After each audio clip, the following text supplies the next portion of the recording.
မထက်ကကျွန်တော်ဒီ gallery အုံမာရဲ့ပင်မတွေးကြနေရာဖြစ်ပါတယ်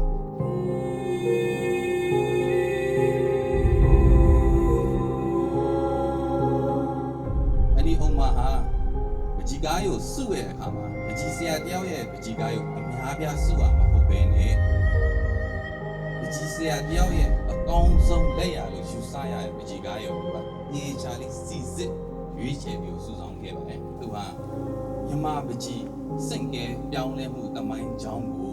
လွှမ်းခြုံပြီးအောင်သူစုဆောင်ခဲ့တာကိုကျွန်တော်အနေနဲ့တွေ့ရှိကြပါတယ်